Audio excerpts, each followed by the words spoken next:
어버이 주일 아침을 우리가 맞이했습니다. 이 땅의 모든 어버이들에게 하나님의 기쁘신 사랑과 그 놀라우신 은총이 함께 하시기를 예수 이름으로 축원드립니다.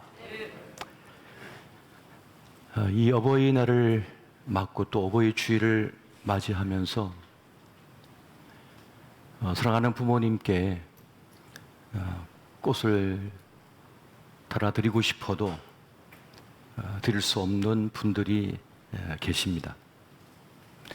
그 마음은 참 쓸쓸한 것이죠. 이제 좀 효도할 만하고 이제 좀 섬길 만한데 그만 떠나버리셨던지 아니면 병상에 오래 계셔서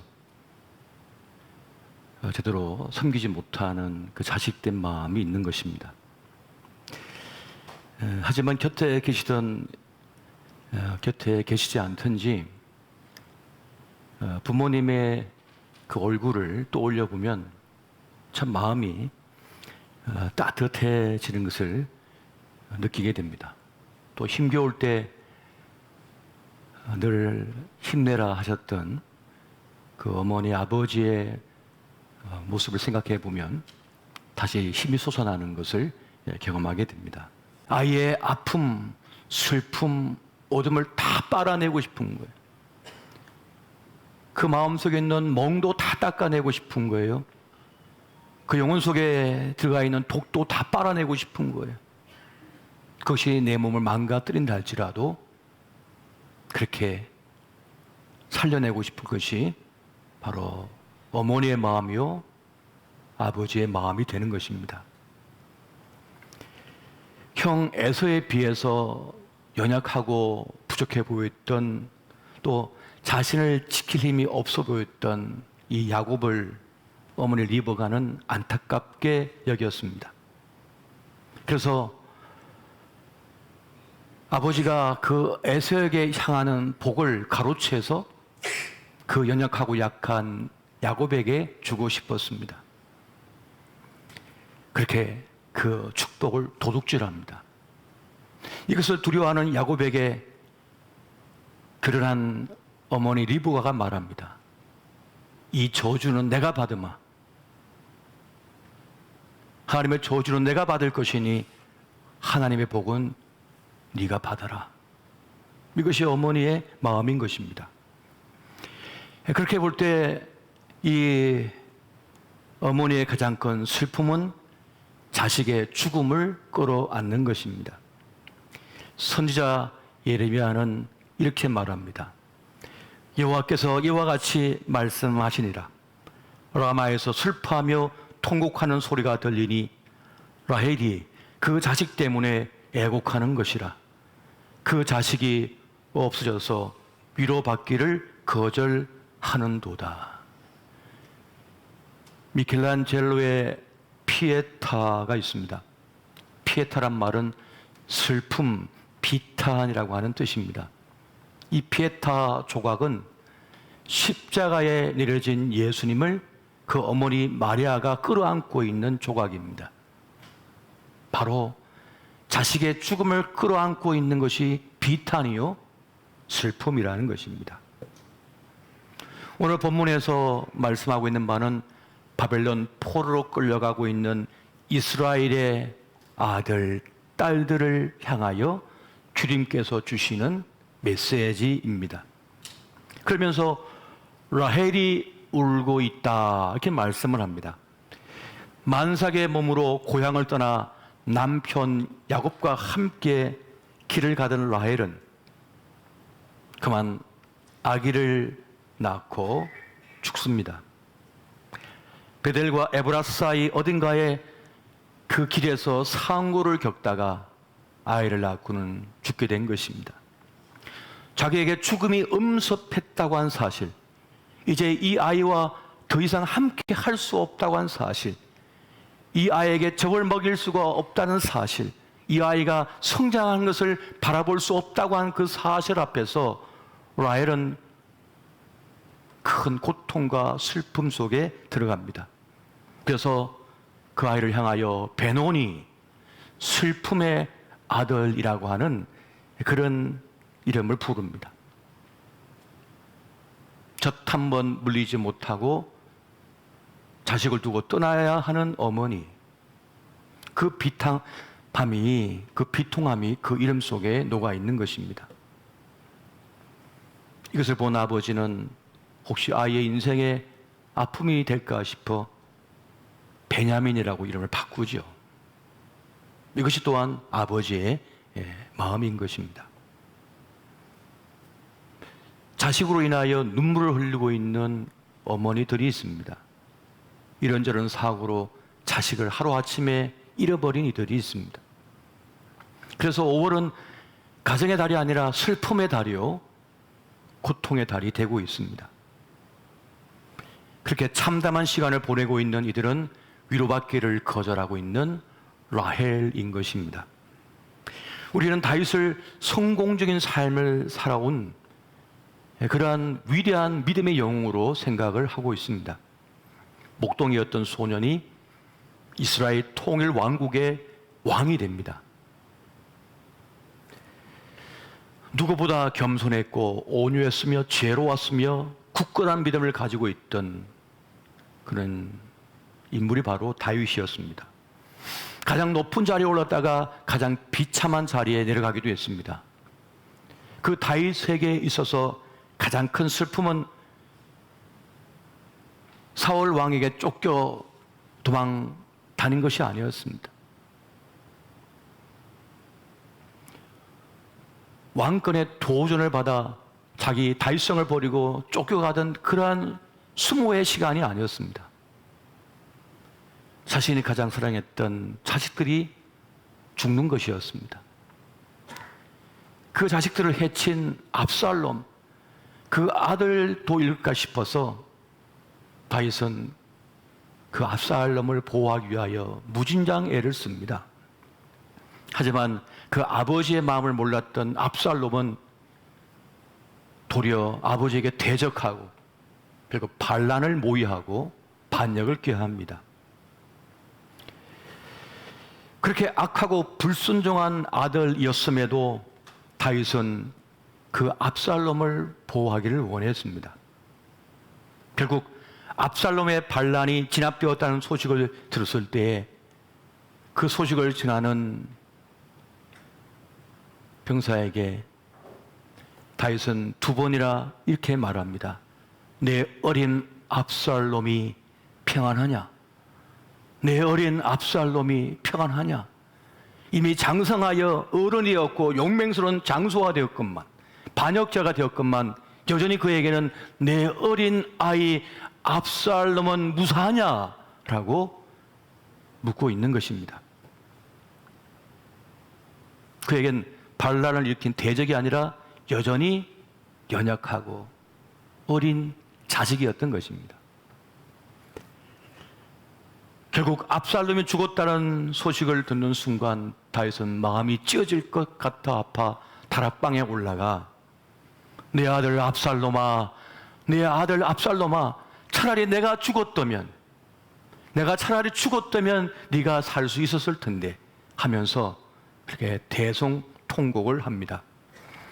목숨을 걸고 그 반란을 진압하고 죽어간 수많은 군사들이 있었건만 염치에도 불구하고 그런 자기 자식의 죽음을 목 놓아 우는 그런 아비였습니다. 그렇게 잘났어도 못났어도 내 자식인 것이죠. 내 품에 낳은 자식인 것입니다. 지켜내고 싶고 살려내고 싶고 그렇게 사랑을 더 주지 못해 미안한 것이 부모의 마음입니다. 부모는 자녀에게 우주라고 했습니다. 부모는 아이에게 생명의 시작이며 생존의 기반이 되는 존재입니다. 부모는 아이에게 세상이 무엇인지를 제일 먼저 경험시키며 알려주는 바로 그러한 존재입니다. 그래서 부모에게 사랑받고 존중받고 인정받고 신뢰받는 느낌을 받은 그 아이는 세상이 참 살만하다는 생각을 가진다고 합니다. 그렇게 아이를 향한 무조건적인 부모님의 지지와 신뢰, 사랑은 그렇게 받아들여짐은 세상을 능히 이길 힘과 용기를 아이가 갖게 합니다. 그렇게 부모의 사랑은 아이에게 높은 자존감, 자기 효능감을 경험시키는 것입니다. 그래서 자기 확신, 자기 신뢰 속에서 그 기반 속에서 터 위에서 든든히 성장하게 되는 것입니다. 나를 이렇게 사랑하고 아껴주는 것을 보니까 나 참 괜찮은 사람인가 본데 하는 것을 스스로 무의식 속에서 경험하게 된다는 것입니다. 엄마가 나를 이렇게 아껴주니, 아빠가 나를 이렇게 아껴주니 다른 사람도 나를 아껴줄 거야. 내 삶이 이렇게 평안하니 앞으로 내 인생도 평안할 거야 하는 기대감, 그런 긍정적인 생각을 품고 살아가게 된다는 것입니다. 이렇게 엄마 아빠의 관계가 안정적이고 건강하면 아이도 안정적으로 건강한 정신과 마음 그리고 몸을 가지고 살아가게 됩니다. 비록 한쪽 부모가 제 역할을 하지 못한다 하더라도 한쪽 부모가 어머니든지 아버지가 끊임없는 사랑으로 품어주고 안아주고 그를 위해 희생할 때 그 아이는 반쪽 사랑이라도 그걸 통하여서 자기의 위기를 극복하고 이겨내는 그러한 사람으로 자라게 된다는 것입니다. 하지만 그 필요한 사랑을 받지 못하게 되면 그 사랑이 문제가 생기면 아이의 영혼 속에는 허방이 생깁니다. 도로를 달리다가 도로가 깨져서 움푹 파인 곳이 있어요. 그게 바로 허방입니다. 아이의 영혼 속에, 마음속에 허방이 생겨버리는 것입니다. 그것은 어떤 것으로도 잘 채워주지 않아요. 그래서 어떤 것을 먹어도, 어떤 성공을 거두어도 영혼의 헛헛함이 있습니다. 강박적 순환이라고 하는 말이 있습니다. 이럴 때 받은 상처나 충족되지 않은 욕구를 채우려고 같은 패턴의 실수를 반복하는 것입니다. 아버지 같은 사람을 안 만나려다가 똑같은 사람을 만나는 거지. 너무 거친 아버지, 혼례하는 아버지, 무뚝뚝한 아버지가 싫어서 상냥한 사람, 친절한 사람을 만나고 싶어 하다가 조금만 잘해주면 그냥 홀딱 넘어가 버리는 거죠. 빠져들어 버리는 거예요. 그런데 몇 년 살아보니까 똑같아요. 처음이니까 잘해줬던 거예요. 어떤 조건, 어떤 내가 바라는 것만 가지고 선택을 하고 결정했을 때 나타나는 아픔입니다. 아무리 자식이라 해도 부모님이 미울 수가 있습니다. 하지만 버리지도 못하고 미워하지도 못하는 그 부모에게 갖는 그 감정 속에서 고통하고 괴로워하는 분들을 많이 만나게 됩니다. 어떻게 이해를 해야 할까요? 어떻게 바라봐야 됩니까? 여러분, 분명한 것은 이 세상에 완벽한 부모는 없다는 것입니다. 자녀를 사랑하지만, 아끼지만 자기도 모르게 상처를 입힙니다. 서툴기 때문에. 부모 교육 다 받고 자격증 받아가지고 아버지가 된 것이 아니거든요. 어머니가 된 것이 아닙니다. 그래서 그 갈등 속에 아파하고 힘들어합니다. 사랑하다 보니 결혼하게 되었고, 결혼하고 나니 아버지가 됐고 엄마가 돼버렸어. 그래서 부족하고 어설프기 짝이 없습니다. 그러면서 자식을 키워가면서 나를 키워준 아버지, 어머니를 생각하게 됩니다. 그런 말이 있습니다. 부모의 마음을 알려면 마흔은 넘어야 된다. 그 전까지는 부모의 마음을 다 알아차리지 못한다는 것이에요. 자기 수준에서 그냥 부모님을 생각한다는 것이죠. 물론 40 넘어도 철이 안 든 사람도 많습니다. 나이가 더 들어야 깨닫는 분들도 계십니다. 근데 어찌됐건 부모와 자식 관계에서는 이 아픔과 상처는 해결되어져야 되고 해소되어져야 할 아주 근본적인 것입니다. 우리가 살아가면서 맺는 관계에서 가장 1차적인 관계이기 때문에 그러합니다. 자신의 삶을 어떻게든 해결해 보려고 하는 시도이기 때문이고 또 자신을 새롭게 하는 기회가 되기 때문에 그렇습니다.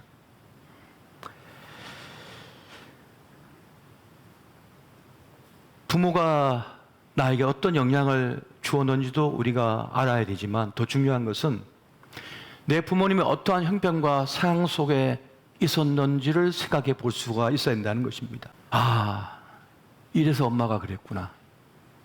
아, 이래서 아버지가 그랬구나.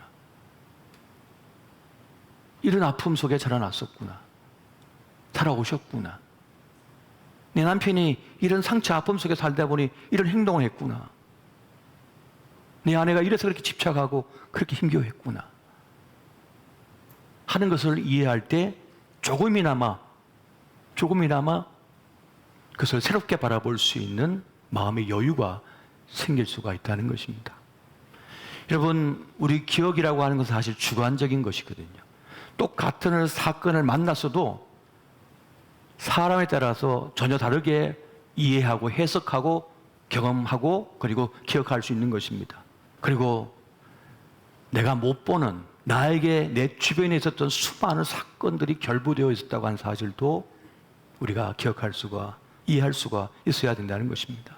수없이 일어난 만남과 사건, 그 시간이 빚어낸 것이 우리의 인생이기 때문에 그렇습니다. 지금 내 엉망진창처럼 된 인생이 다 부모 탓일까? 내 남편 탓일까? 내 아내 탓일까? 물론 영향은 있겠죠. 그러나 다는 아닙니다. 냉정하게 바라볼 필요도 있습니다. 사실 솔직히 말하면 부모님도 완전하지 못했고 나도 완전하지 못하며 내 남편도 내 아내도 완전하지 않기 때문에 그렇습니다. 다 불완전한 거예요. 불완전하지만 살아가는 것이 무엇입니까? 인생이라고 하는 것입니다. 그것이 인생인 것이에요. 그것이 우리의 삶입니다. 분명한 것은 부모는 자기를 낳아준 부모가 있었고 또 자기 몸으로 난 자식이 있다는 것입니다. 누군가의 자식이며 또 누군가의 부모가 되고 있는 것이 우리의 삶입니다. 그 관계는 무엇입니까? 본질적으로 사랑으로 맺어진 관계라고 하는 사실이에요. 부모 역할을 잘할 수도 있고 좀 못할 수도 있고 서툴 수도 있고 어찌됐건 그 차이가 있지만 사랑했다는 사실이고 아꼈다는 사실입니다. 그런데 완벽하지 않기 때문에 그 아이에게 필요한 것을 다 해줄 수가 없었어요. 다 채워줄 수가 없었어요. 다 보살필 수가 없었어요. 다 해줄 수가 없었던 거죠. 그리고 내가 부모가 되었어도 내 자식을 위해 다 해줄 수가 없습니다. 그 고속도로 다 깔아주고 다 해줄 수가 없어요. 완벽하지 않아요. 그것이 자식된 우리요 또한 부모된 우리인 것입니다. 그런데 그것이 정상이에요. 그게 정상인 거예요.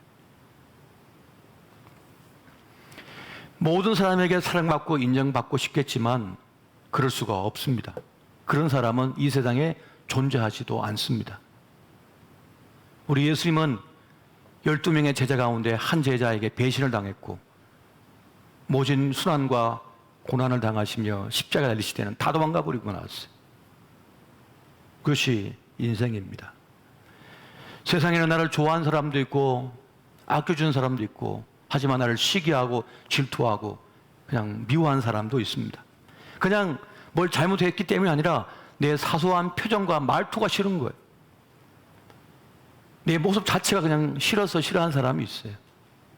그것이 인생이라는 것입니다. 그래서 나에게 일어난 모든 일이 부모 탓이 아니라는 것입니다. 다 부모 탓이 아닌 것이에요. 세상이 그렇게 생겨 먹었기 때문인 것입니다. 그 세상을 우리가 살아가고 있는 것입니다. 쉼겨울 때마다 제 방에 있는 어머니 사진을 보면 힘이 납니다. 위로를 얻습니다. 그 아버지 어머니 품에서 그 온기소에서 자랐다고 하는 것이 너무 감사하고 고맙습니다. 어른이 되었지만 그 품을 잊을 수가 없습니다. 이 주일날 긴장감 속에서 이 단위에 올라올 때 어머니가 살아계셨을 때는 늘 저를 위하여 1시간 내내 기도를 하죠. 설교를 들으면서 보면서 그렇게 저 서울에서 기도를 해주셨거든요. 그래서 조금 더 피곤하거나 힘겹다고 느낀 적이 없는데 이제 어머니가 떠나시고 나니까 주일마다 참 힘들다, 쉽지 않다는 것을 느낍니다. 왜 그럴까? 모든 여건은 다 좋은데 기도하는 어머니가 떠나셨거든요. 기도하는 어머니가 안 계신 거예요. 여러분, 우리의 있음은 바로 우리의 어머니, 아버지가 계셨기 때문이었습니다. 부모님은 싫든 좋든 우리의 삶의 뿌리입니다. 우리는 가지일 뿐인 것이지요. 그 뿌리 덕분에 가지가 존재하는 것입니다. 이렇게 우리는 부모님께 모든 것을 부여받았습니다. 하나님께서 우리에게 말씀합니다. 내 부모를 공경하라. 공경하라. 하나님은 부모 공경을 약속에 있는 첫 계명이라고 말씀하셨고 우리 삶을 지탱하는 기둥으로 우리에게 주셨습니다. 이 부모와 자식 간의 이 사랑과 공경이라고 하는 이 기둥이 무너지면 여러분 인생은 조그만 세상의 무게 속에서도 짓눌려서 무너지게 되어 있습니다. 다른 건 다 탄탄해도 그 기둥이 무너져 있으면 제대로 살아낼 수가 없는 거예요.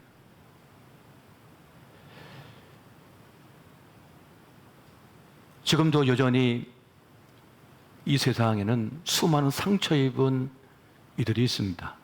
그 상처의 이유가 부모인 경우가 있습니다. 아픔인 경우가 많습니다. 하지만 그 관계를 회복하고